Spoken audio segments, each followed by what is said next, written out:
Дүйнө ар түрдүүлүккө абдан бай. Эгер сизде физикалык кемчилик бар болсо, орой адамдардын бутасына айлана аласыз. Айта турган болсок, эгер сиз дүйнөдө 50 гана адамга таасир эте турган оору менен төрөлгөн болсоңуз, өзгөчө бардык жериңиз түк болсо, анда ишиңиз оңой болбойт. 2010-жылы дүйнөдөгү эң түктүү кыз катары Гиннестин рекорддор китебине кирген Супатра алардын бири. Бирок оор турмуштан кийин ал бакыт тапты. Келгиле, анын окуясын чогуу карап көрөлү.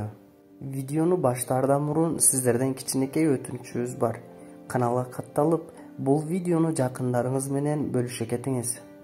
Супатра Амбрас синдрому менен төрөлгөн.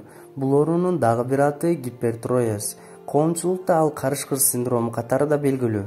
Сейрек кездешүүчү оорудан улам Супатранын денеси түк менен катталган.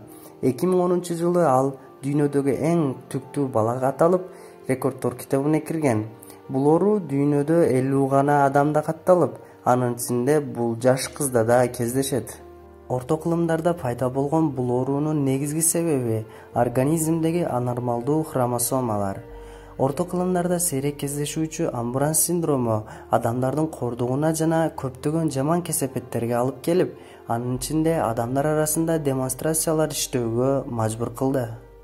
Бул калың түк Супатранын бетине, кулагына, колдоруна, буттарына жана артында өсөт. Коомчулукта болгон бейбаштыктан арылуу жана жашоонун ыңгайлуу болушу үчүн лазердик дарыланууга аракет кылганы менен эч кандай пайдасы болгон эмес.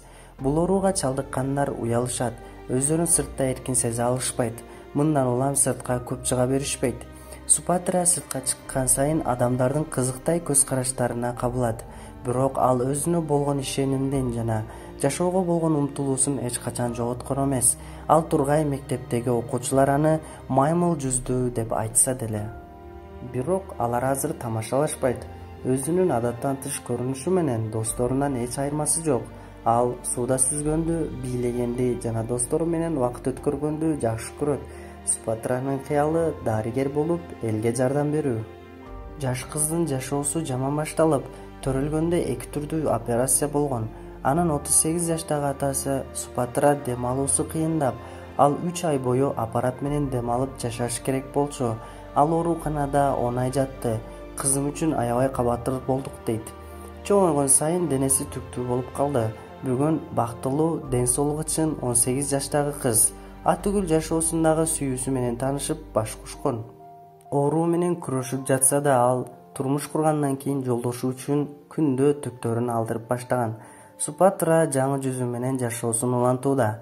Жолдошу аны абдан жакшы көрөт. Алардын бири-бири менен жашаган сүйүүсү кубандырат. Оору менен күрөшүп жатканына карабастан Супатра абдан позитивдүү жашайт. Өзү менен сыймыктанат, эли да сыймыктанышын каалайт.